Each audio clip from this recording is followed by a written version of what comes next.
Just a quick update. Welcome back to Dadvestor.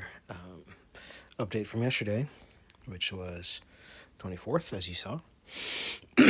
So 225 is not what I did yesterday because that includes this guy, and also I sold SPY for 51 cents. But the rest it's all there. So if you see these two expirations, and the difference is 55, so that's what it was, a put credit spread. And then I just let it expire. It's all cash settled. That's why SPX is so good. So what I did is I let it expire. It was super in the money, so I got max profit, which was $55 minus fees. I think the fees are about $2 or so, a little less than that. The short Iron Condors, I had two short Iron Condors yesterday, and one was 100. I let that one go a lot longer, and so it was a little more risk, but it was fine. And then the other one I closed early just based on Volatility Crush at like 12 o'clock. So I opened it at like 9:50 something, closed it at 12. So in just a few hours, I got $30. So that was pretty cool. But anyway, so the total profit is about 185 minus fees. And what I'm trying to do today, I used kind of the opening volatility to place some wheel strategies in place.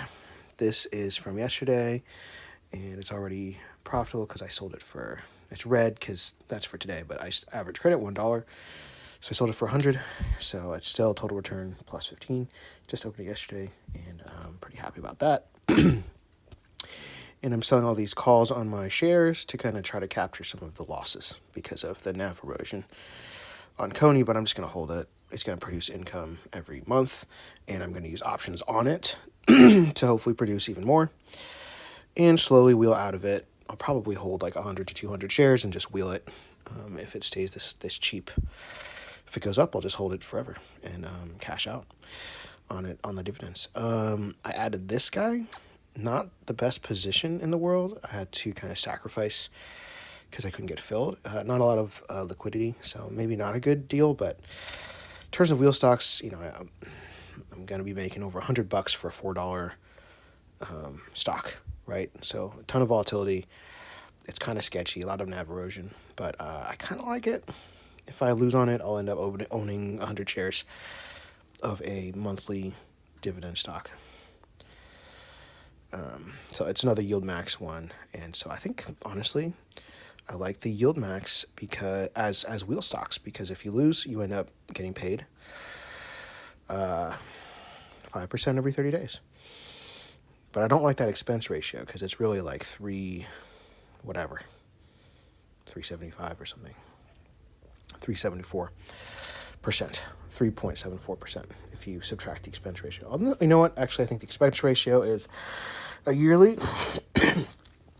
so it's not that bad. But again, I'm not trying to own this, but I'm okay with owning it at such a low price, and then hopefully making money on it both sides of the wheel.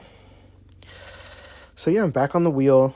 I'm back on Iron Condors, and then I did want to quickly go over my kind of favored stocks. So these are all ETFs actually, so they're not technically stocks, but they are single share instruments. So we've got JEPQ, VIG, I don't know, Spiffy, but this is the Schwab Yield ETF that I like.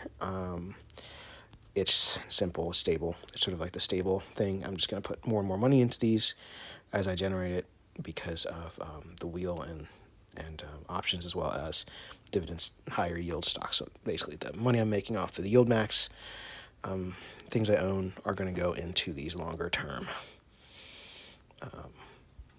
instruments. So this is just the S&P 500. I sold SPY and just bought this.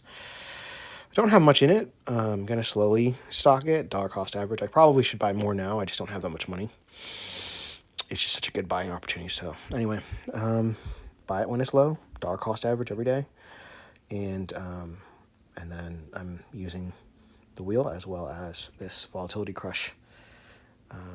Hopefully this will work out. If I can hold to expiration, I will.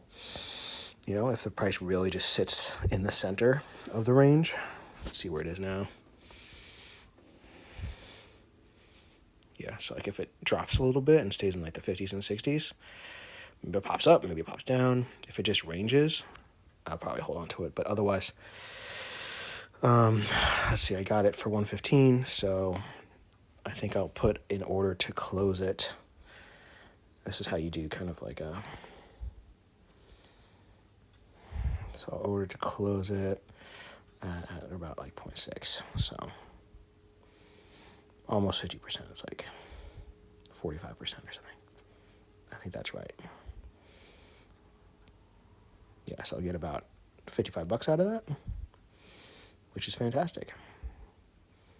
All right, so those are my positions, and yeah, I'm gonna be, I don't know how much I'm gonna post, but when I have a chance, if this continues to work and I can get better at it, I'll just keep posting it. But the wheel for sure, long-term investing for sure. All right, peace out.